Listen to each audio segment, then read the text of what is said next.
un lien indestructible. Malgré leur séparation il y a une dizaine d'années, Guy Marchand et sa femme Adelina Kamaganova n'ont jamais cessé d'être proches.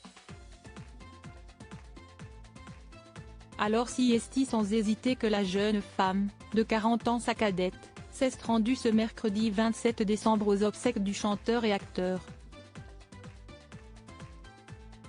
Et elle était très intégrée à la famille. Guy Marchand l'a souvent décrite comme la femme de la à vie, tombée amoureuse de l'interprète de Nestor Burma en 2006 après une rencontre dans un aéroport et malgré 40 ans de différence. Adelina Kamaganova avait bien fait le déplacement, ce mercredi 27 décembre pour rendre un dernier hommage à celui qu'elle avait épousé il y a 16 ans et dont elle n'aurait jamais divorcé.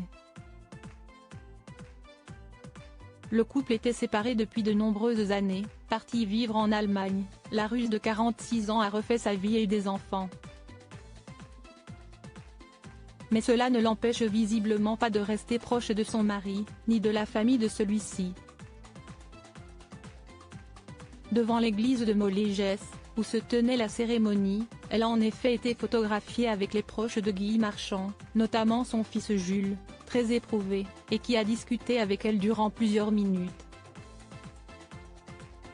Une preuve de sa place importante dans la famille, il faut dire que Guy Marchand avait été très clair sur elle.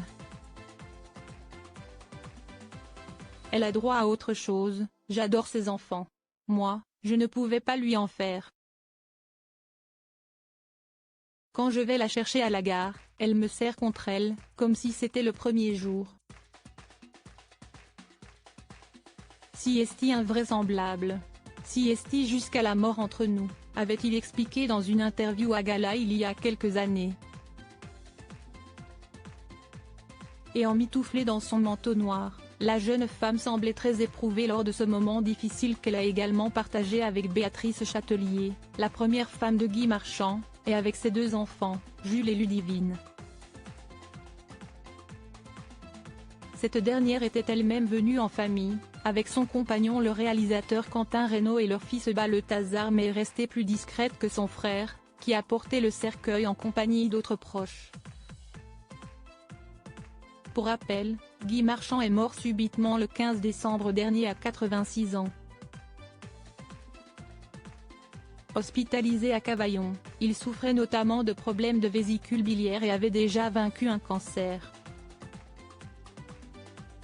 Ses enfants avaient annoncé son décès par un communiqué, provoquant de très nombreux hommages dont celui de Jean Dujardin ou de Victoria Bedos, qui avaient tous les deux travaillé avec lui.